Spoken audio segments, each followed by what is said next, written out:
blood. She's trying to kill me, but just like you.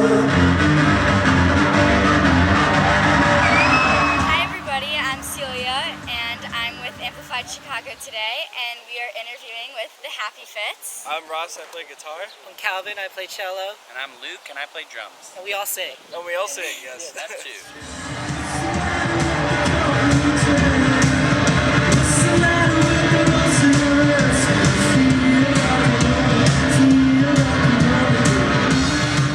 What do you guys think of Chicago so far? Love it. Yeah, we've been here so many times. It's a great city, obviously. It's always been a really fun time. For the past 4 years, Chicago has been like our #1 most listened to city on Spotify. So it's always great coming here because this is where we get the most support. It's awesome. How long have you guys been playing together, and how did the band meet? It's been 6 years now. Ross and I were in freshman Latin class together. That's how we kind of got acquainted, and we didn't start making music until basically senior year of high school. Yeah. And then, Luke's a grade above us, so, wow, I mean, it's so silly saying that now, but. Because you also graduated with me too. Yeah. But he knew Ross's brother, Yeah. and then we needed a I still drummer. know. A little bit. Yeah. We needed to record our EP the summer before going to college, so we hired Luke, and then it started blowing up in college, and we just left school. Dropped out, yeah. Yeah. And then Never Doing looked back. the rest is history. Yes. What's the story behind the band name? My mom actually named our band. So Calvin and I were on our way to, we booked like a couple studios to check out before we decided on one to record. And we were on our way to the first one. And then we stopped at this like little sandwich shop deli in Ringo's. Yeah. Ringo's, New Jersey. And we were like getting our breakfast, and then we were like, oh my god, we don't have a band name. Like, what are we supposed to do? You know, like we're like we're going to the studio to potentially record our album, and we don't even have a name. Like the guy wouldn't let you in if you don't have a band. Yeah, no, I know, but we just No, like it's needed funny, something to write down, you know. And I said smiley face. Calvin was like, what about the smiley fits? And he drew this picture like on pen and paper, and it was like basically the same exact art from Nirvana's album, like the smiley face, but like squiggly. And then I was like, that's awful, that's terrible. So my mom was like, she's like, the smiley fits doesn't like roll off the tongue. So she was like, what about the happy fits? Because she looked at Calvin, and Calvin in high school, and still to this day, he's always smiling. He's always like giggling and everything. So they were like, why don't you be the happy fits? Like, Calvin's always happy. And they were like, okay, cool, just roll with it, you know. So we wrote that down, and then we rolled with it to the studio, and we never changed it. Yeah. Oh, she wants me to be loved. Sing it, Chicago. Oh, she really I can't stop feeling how overwhelmed. But all my dreaming is higher. Say in the morning, the sun will rise, and I'll wake up and she won't be. What's your songwriting process like? How do you guys like divide the parts up? I mean, you all sing, so. Yeah. I think it always starts with just like a random catchy melody will pop into my head at the most random times, and then I'll try and find the chords to it on a piano or a guitar, and then usually I'll bring it to these guys then, like before there's any words, I kind of just mumble it out, just be like, this is kind of how I want it to go, and then if the parts are like kind of low or gritty, like Luke will sing them, and then if it's like beautiful, Ross will sing them.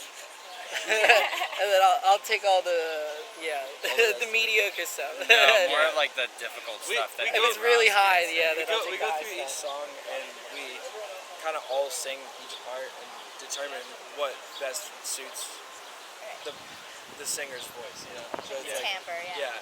So we that's how we got it this album. Yeah. And then lyrics always come last. Yeah, always last. Like the melody, and then the chords, and then the drum beat, and then the rest of it fills in, and then Starting to move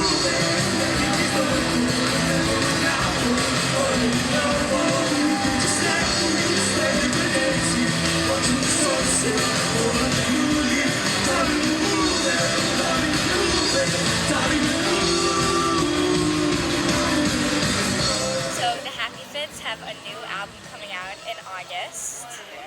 Me too. In what ways does your new album compare to your old one? I think we like stuck to very similar like song structures and like I mean it still sounds like indie rock, which is always what we strive for, and like we never want to be that synth band or anything. Like we just like Although similar. there's a lot more synth. There is a lot more synths for sure, but I think it's still rocking, and it's like I think we're just trying to get better at writing better songs. Yeah. We had a lot more time for this album. We had like 6 months to make this one, and the other two, like being in the studio, was like it was like 6 weeks. The first record was 5 weeks, and the second one was 6 weeks. And this one we had 6 months. So, and we would come in like different. Sometimes like Luke would go in and record the drums, and me and Calvin wouldn't be there. And then we come back, and then like Calvin would go in and record cello, and then we'd leave, and then I'd go in and record guitar and stuff. It was a very different dynamic. Yeah. And I don't know. I hope it was worth the time. Describe the meaning behind one of your songs that people listen to, but they don't really pick up on it easily, if that makes sense. Limerence? No. Ooh. Is that too on the... Well, that's What's a fake word. Yeah, it's a I fake guess, word. like- what's one of our more popular? Well, like Best Tears is like kind of Yeah, that's true. it's a little sarcastic in the way of like it's talking about like shoot for the moon, dear, all this stuff, like really try and do the best that you can do. And then it's like if any of this stuff happens, like don't worry about it. But like if you listen to it, it's kind of about how like high school or school in general is really tough for a lot of people, and whatever that may be, if it's like the academic side or the social side of it. And so a lot of I think the lyrics are a little cheeky in that way of like, Yeah. we're definitely not having a great time, like describing the story of like being in school. Like pretty serious about it, but at the same time there's like this tongue-in-cheek kind of like, I guess, sarcasticness about it. Yeah, I tried to write like the verses where every line would just contradict the one that came before it, because I felt like growing up we were just given a lot of advice and then given the opposite advice, and then you're just kind of, when you get out of school, like, what do I do? So yeah, that's why like it starts with shoot for the moon, dear, but then stay grounded. So I've been told both of those things in my life. So What do you hope people will take away from listening to your music? ooh. I mean, for me growing up, I listened to so much indie rock, and like I was always like either on the bus or like going to like music school on the bus. Like I would always be listening to music, and it was kind of like my music was my friend, you know, and, like companion. And I hope that's what people take away. Like if they are feeling lost or something, that they feel seen or heard after. Everyone goes through troubling times or like coming of age moments, and so like a lot of our lyrics are like honest with that, and so it's like okay to like feel these certain ways about stuff, and you shouldn't be afraid to like vocalize that. Yeah, I feel like the lyrics are definitely like kind of my diary. Like they're about specific events as they happen in my life. So. And there's many ways to interpret each, I guess, of our songs in a personal way that you can relate to, but yeah, it's more of like we all go through tough times. It's okay. And we're just here to make the most of it. Yeah. Can you give us an elevator pitch for why people should listen to your music? We have cello, we're a three-piece, and we all sing. Yes. Some people have described us, I mean, I guess the New Jersey Star Ledger has described us sounding a lot like Don't say it. Counting Crows Counting Crows and Bare Naked Ladies. Bare Which Naked we don't Ladies. sound anything like that at all. I don't see the comparison, but that's okay. I said Green Day, so... Green Day? I'll take take it. it. Works. That's a first. way, yeah, I like that Green one. Day are really cool. So. Cool with that Not one. saying that. I mean, I love Bare Naked Ladies. I don't listen to Counting Crows much, but Ross knows every word to one week. yeah, I do. It's my party trick. We hope it's good, and please listen. And I think it'll make you happy. Hopefully. It's a good elevator pitch. Thanks. And I think that concludes our interview.